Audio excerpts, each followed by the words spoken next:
it's a balance between the light and the dark.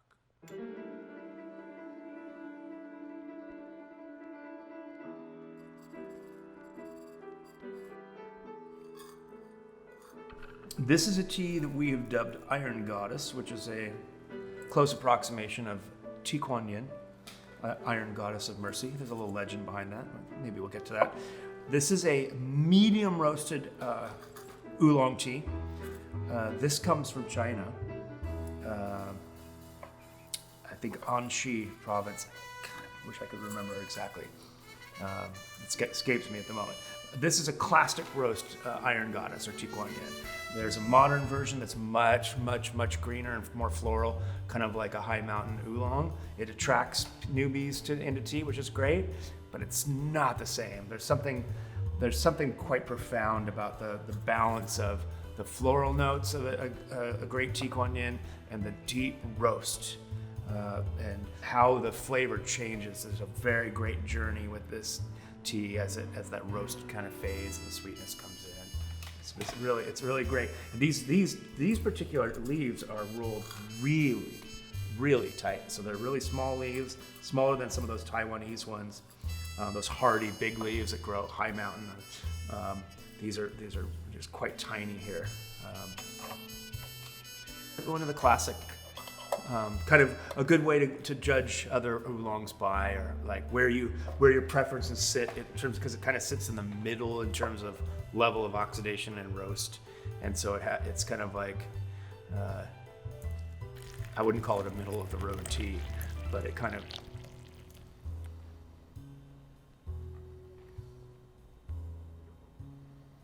A lot of these you can age just by doing nothing. I know there's a traditional way of aging, and my friend, her brother is one of the considered one of the top 8 tea agers in Taiwan. And what they do is every time they make batches, they'll save some, and then about every 18 months they pull it out, and then they do a certain type of re-roasting to pull out moisture. It reseals it, and it's different than Chinese aging. Chinese aging, just leave it alone.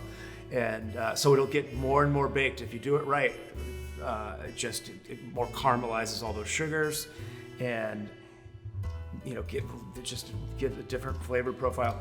And if it's done wrong, it tastes burnt. So you can really tell a quality aged like Tea Kuan Yin or other rolled oolong.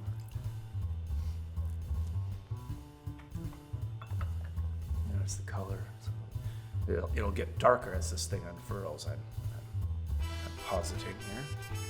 Also, in terms of the processing,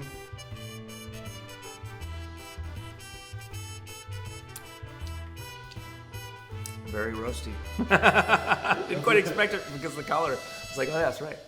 Almost all teas, you got a withering stage. Some of the water is evaporated out. You got a kill green stage.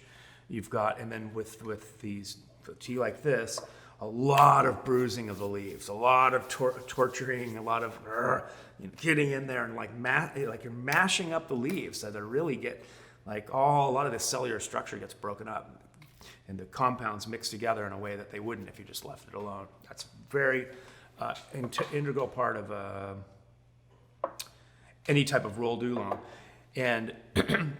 In particular, a Tea Kuan Yin would be, it's a lot of firing and roasting to create that kind of baked flavor. So a lot of that is proprietary stuff. I won't tell you how many, we do it, 7 times. And, temperature and relative humidity, certain, 45 minutes through and then stop, let it cool. Excuse me. And so there's many different processes. You're trying to get that baked kind of flavor without losing a lot of that nice fruit, complexity and.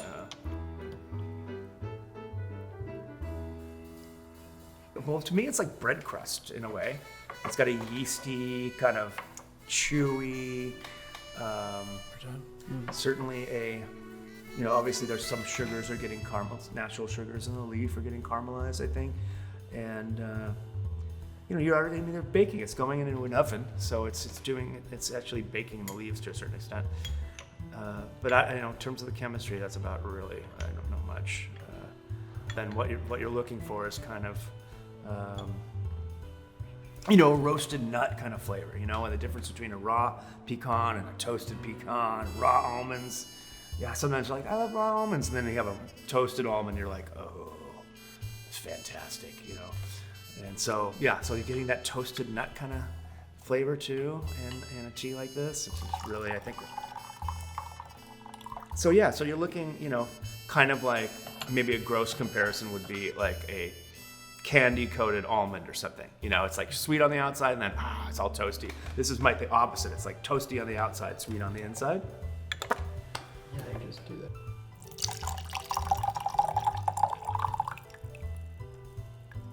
Cool.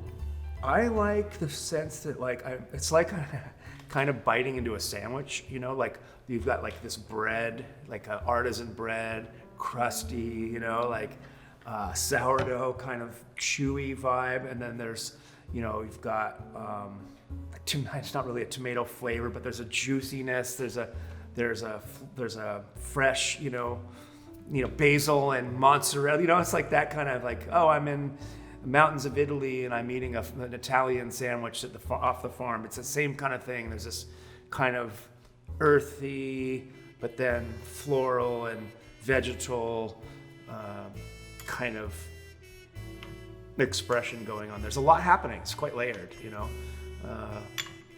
So yeah, kind of looking for something that kind of up front is kind of baked, roasted, and then just to really want it should coat the mouth. It should have that viscosity. It should have that thickness. It should have that splash in the palate, stick right here, recurring kind of, that whole, like it hangs out with you, it's like,